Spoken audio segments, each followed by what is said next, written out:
Este es un gobierno que ha enfrentado en estos 3 años y medio 4 adversidades relevantes, todas ellas totalmente ajenas a nuestra voluntad. Una pandemia que no ocurría desde hacía un siglo, los impactos globales de la invasión de Rusia a Ucrania, una sequía histórica y el impacto aún presente de las distorsiones de los precios de Argentina y sus efectos múltiples en la economía uruguaya. A pesar de todas estas adversidades, hoy tenemos un nivel de empleo con todos los indicadores por encima de los que existían cuando asumimos el gobierno. Incluso hay que ir a los datos de 2017 para encontrar resultados tan favorables. En los primeros 7 meses de este año, se crearon en promedio 30.000 puestos de trabajo más con respecto a igual periodo del 2022. Es decir, que a mediados del 23 se han recuperado los 50.000 puestos de trabajo que se habían perdido en los 3 años previos a la pandemia y además los 60.000 que cayeron en el año 2020 durante la pandemia. Estamos hablando que entre 2021, 2022 y lo que va del 23 se han creado 120.000 puestos de trabajo. La tasa de actividad, es decir, las personas que declaran estar trabajando o buscando trabajo, aumentó en los primeros 7 meses del 2023, alcanzando al 62.9%. Esta cifra es la más alta en comparación con los primeros semestres de los últimos años, desde el 2017 a la fecha. Lo mismo ocurre con la tasa de empleo, que alcanzó en el primer semestre del 2023 el 57.6%, que es la cifra más alta también desde el 2017.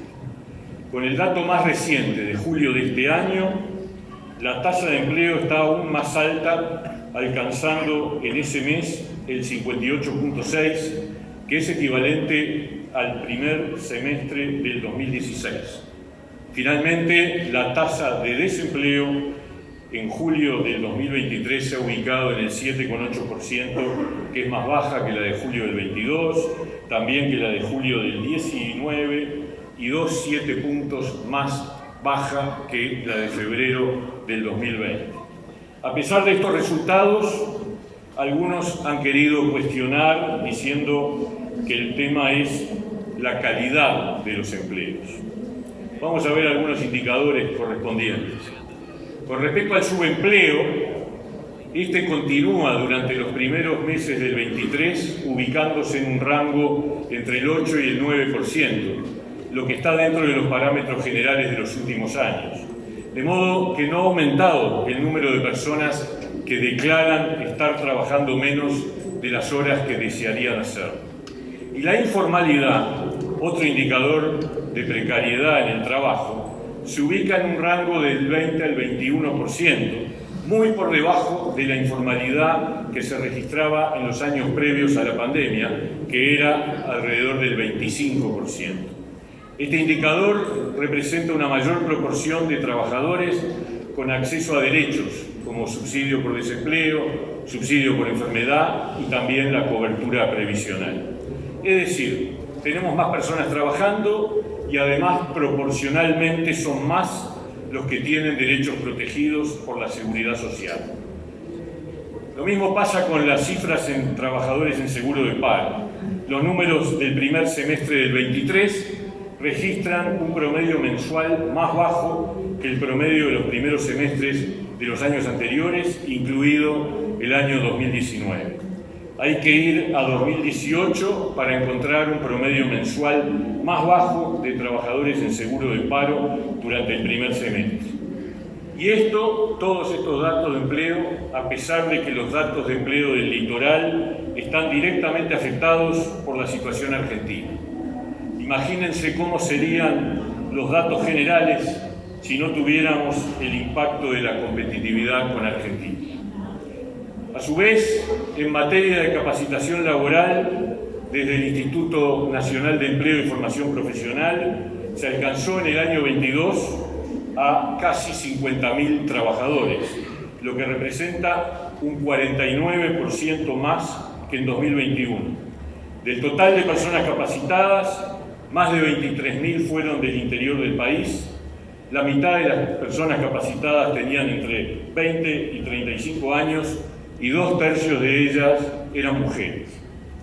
Y en materia de salarios, hoy podemos afirmar que en promedio, con los datos de julio de 2023, los principales analistas de nuestro medio señalan que el incremento del salario real promedio interanual se ha incrementado en un 4% y se ubica por encima de febrero del 20 y también por encima del promedio de 2019. O sea, que el promedio de los ingresos salariales ya ha superado los niveles del año previo a la pandemia.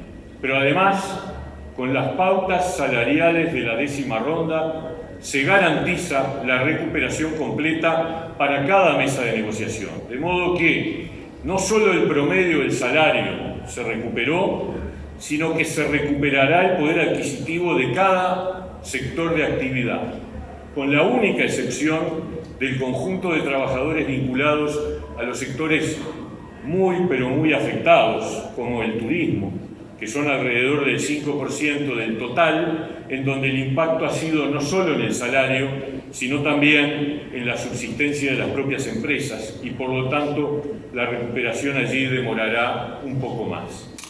Por otra parte, el salario mínimo nacional, que es una referencia para la fijación de las remuneraciones de muchos trabajadores informales, aumentó en 2020 por encima de la inflación y en 2021 y 2022 aumentó en línea con la inflación, por lo que en ningún momento para quienes cobran el salario mínimo nacional ocurrió una caída de su poder adquisitivo.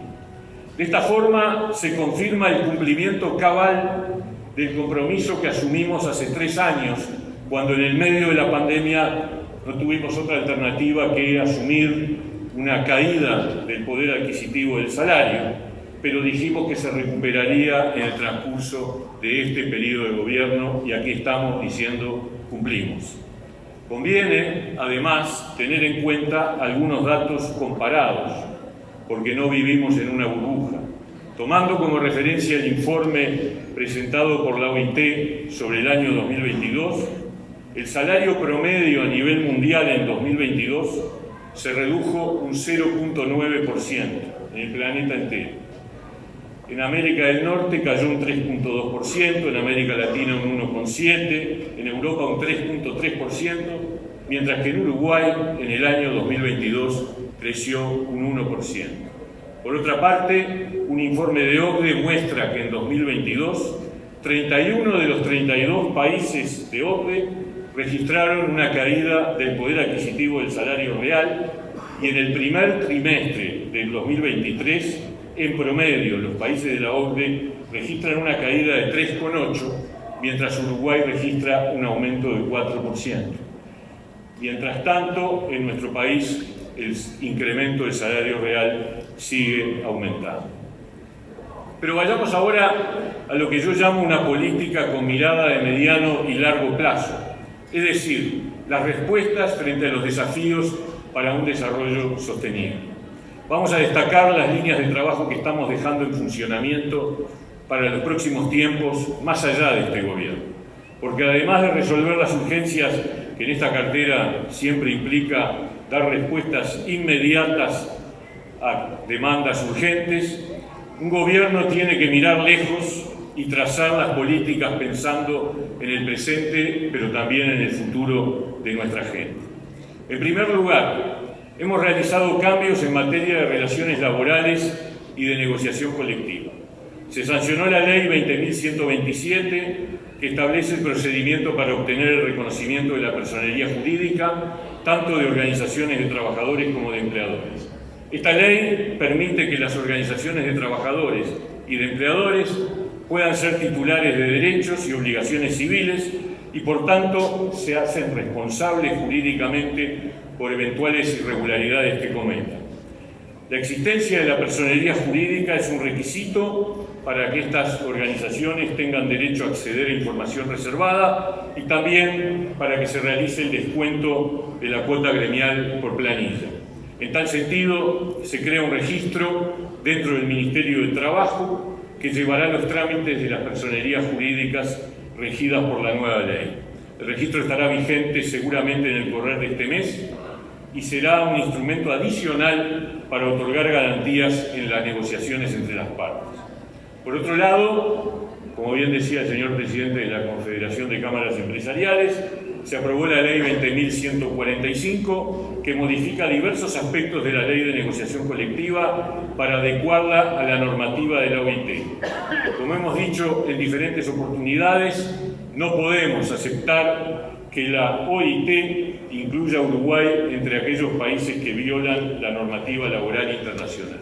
Esta nueva ley finalmente establece la adecuación de las reglas de la negociación colectiva a la normativa internacional, quedando pendiente un punto referido a la negociación salarial bipartita. En tal sentido, decimos que vamos a solicitar a la OIT su asistencia técnica para avanzar en la discusión y solución del tema pendiente, que como todos sabemos no es, por cierto, nada sencillo. Debemos destacar que todas estas iniciativas de cambios se realizaron cumpliendo con el paso previo de informar y escuchar a todos los actores sociales. Voy a incorporar algunas referencias que se hicieron en la intervención del señor presidente de la Confederación de Cámaras Empresariales. Se habla de la necesidad de reconocer la flexibilidad en la distribución del tiempo de trabajo en estos tiempos que estamos viviendo. Quiero decir al respecto que la ley de teletrabajo actualmente vigente lo reconoce al respecto del trabajo a distancia. Por supuesto que tendremos que seguir avanzando y analizando en el marco del diálogo social instrumentos que acompañen un cambio en el mundo del trabajo que implica un dinamismo particular y también una mayor flexibilidad en favor de las partes, de los empleadores y también, por cierto, de los trabajadores. Sobre la negociación atendiendo heterogeneidades, la negociación colectiva atendiendo heterogeneidades, quiero decir que este gobierno ha intentado incorporar algunas cosas. Recuerdo que en la 9ª ronda de Consejo de Salario nuestras pautas incluían pautas diferenciales según tamaño de las empresas. Y en las actuales incorporamos la necesidad de que las partes vayan analizando si cada sector pertenece o no a bienes transables y no transables, en la perspectiva de que hay que establecer mecanismos de negociación diferenciales.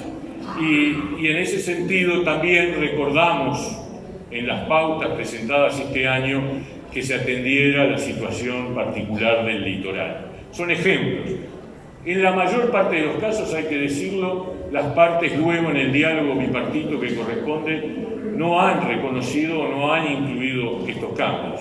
Por lo tanto, no es solo un tema de que si el gobierno plantea o no plantea, sino es si las partes lo incorporan o no lo incorporan. Con respecto a los descuelgues, sin duda yo creo que es importante pensar, terminar de definir el camino para que los descuelgues sean de manera más razonablemente aceptable para las partes. Y finalmente, en materia de productividad, quiero anunciar que hemos iniciado un diálogo con los actores sociales para instalar algún grupo de trabajo que permita discutir en términos modernos y no solo entre las partes, trabajadores y empleadores, sino también otras miradas, desde la academia, desde los especialistas, desde la mirada de las consultoras, para tratar de dar un debate que está pendiente hace muchos años y que en algún momento se intentó incorporar en la discusión entre las partes en la negociación colectiva y no fue incorporado por los propios actores. En segundo lugar, estamos construyendo ámbitos e instrumentos para mejorar la empleabilidad y el acceso al empleo de nuestros ciudadanos. Dimos aprobación a la Ley de Promoción del Empleo para sectores vulnerables. Todos sabemos que hoy hay subsidios para los empleadores que contraten personas pertenecientes a colectivos particularmente afectados. No hemos alcanzado aún el nivel de utilización de este instrumento como nos hubiera gustado, pero seguimos trabajando en su difusión y promoción. Por otro lado, estamos construyendo el Sistema de Información del Mercado Laboral, el SIMEL, que el año pasado, a partir de la firma de un acuerdo entre el Ministerio de Trabajo y la OIT, ha quedado instrumentado. Está en este momento culminada su primera etapa. Esta semana hicimos la presentación con la participación por primera vez en la historia de una conjunción de datos cruzados entre el Instituto Nacional de Estadística, el Banco de Previsión Social y el Ministerio de Trabajo. Pero además de eso vamos a ir incorporando luego otros actores gubernamentales, pero también las universidades, los centros de estudio y todo lo que significa la producción de conocimiento del sector privado, con el objetivo de conectar de una forma más fluida la oferta y la demanda del empleo. En tercer lugar, hemos fortalecido también los mecanismos de protección de los derechos de los trabajadores. Hemos aumentado de manera muy significativa el número de inspecciones, a pesar de las dificultades logísticas que implicó la pandemia, alcanzando en la actualidad a un número de empresas por año que representan alrededor de 100.000 trabajadores en cada una de las dos áreas de inspección. Pero además, hemos impulsado un cambio histórico en el procedimiento administrativo de las inspecciones. Por primera vez, desde hace 50 años, se han modernizado las normas del proceso administrativo de las inspecciones, previendo la reducción de la duración de los trámites de manera muy significativa, sin afectar las normas del debido proceso y asegurando que las decisiones que deban adoptarse como resultado de las inspecciones tengan el trámite fluido y eficiente que deben tener para consagrar efectivamente los derechos de los ciudadanos a un proceso administrativo rápido y oportuno.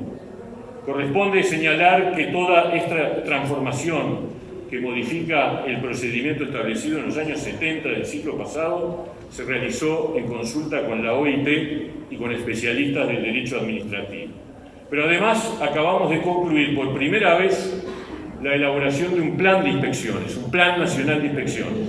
Este instrumento novedoso es un paso muy relevante para definir criterios objetivos y técnicos en la orientación de la inspección en los próximos años.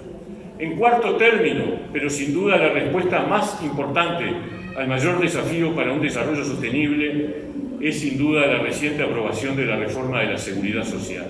Una reforma necesaria que construye un futuro de sostenibilidad de las prestaciones previsionales para los próximos años, garantizando el futuro de nuestros jóvenes. Una reforma que promueve la equidad en cuanto su contenido permitirá elevar las jubilaciones más bajas a través de la instalación del complemento solidario, que establece la convergencia hacia un régimen previsional común, eliminando o reduciendo sustancialmente las diferencias y privilegios actualmente existentes, y que además incorpora el derecho al trabajo para todos los jubilados, lo que ya está vigente desde hace un mes. Pero también ha sido el resultado, y esto lo digo con particular énfasis, del proceso de participación más profundo y abarcativo en la historia del país sobre este tema. Se escuchó la voz de decenas y decenas de organizaciones y tuvimos instancias múltiples de participación de todos los partidos y los actores sociales para llegar al final a la aprobación del proyecto. Sobre la iniciativa plebiscitaria que acaba de aprobarse por el movimiento sindical en esta materia, simplemente diremos que en caso de concretarse, llevaría al país, y lo digo con total responsabilidad, al colapso del sistema previsional, incrementando de manera gigantesca el déficit ya muy elevado del sistema.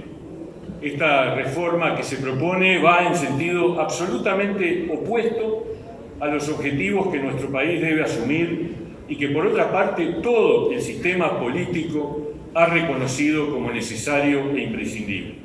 Pero además afectaría un valor sustancial que distingue a nuestro país en el mundo, que es la certeza jurídica sobre los derechos de los ciudadanos, en la medida que confiscaría los ahorros de cientos de miles de uruguayos que fueron recaudados y construidos año a año y mes a mes por el trabajo de los uruguayos. En el mismo sentido de responsabilidad política, En los próximos días enviaremos al Parlamento la reforma de 2 cajas paraestatales que están en una situación que heredamos de años anteriores, no generada en este gobierno, de grave e inminente crisis de viabilidad patrimonial. Me refiero a la caja bancaria y a la caja de profesionales. En síntesis, hemos recuperado el empleo y el poder adquisitivo del salario. Hemos aprobado la reforma del régimen previsional. Hemos construido instrumentos para apoyar el crecimiento del empleo y mejorar su accesibilidad. Hemos mejorado las normas de negociación colectiva y de las relaciones laborales y hemos definido instrumentos para fortalecer la protección de los derechos de los trabajadores. Estos cambios están en línea con dar respuesta a los desafíos del desarrollo sostenible, pero sobre todo son cambios que se proyectan hacia el futuro y que trascienden un periodo de gobierno, dejando bases establecidas para el futuro próximo. Termino esta intervención con la misma frase que terminamos nuestra intervención de un año atrás. Nuestro país es hoy una referencia internacional por su estabilidad institucional, la certeza jurídica, el equilibrio económico, la capacidad de recuperar el crecimiento y el empleo a un ritmo más rápido del que se pronosticaba, por haber expandido el gasto social de manera muy significativa para sostener a los más débiles, y agrego ahora, este año, por haber recuperado el poder adquisitivo del salario y también más rápido de lo que se esperaba, y haber aprobado una reforma previsional como garantía para los más jóvenes. Un buen gobierno no es el que piensa en las próximas elecciones, sino el que piensa en las próximas generaciones.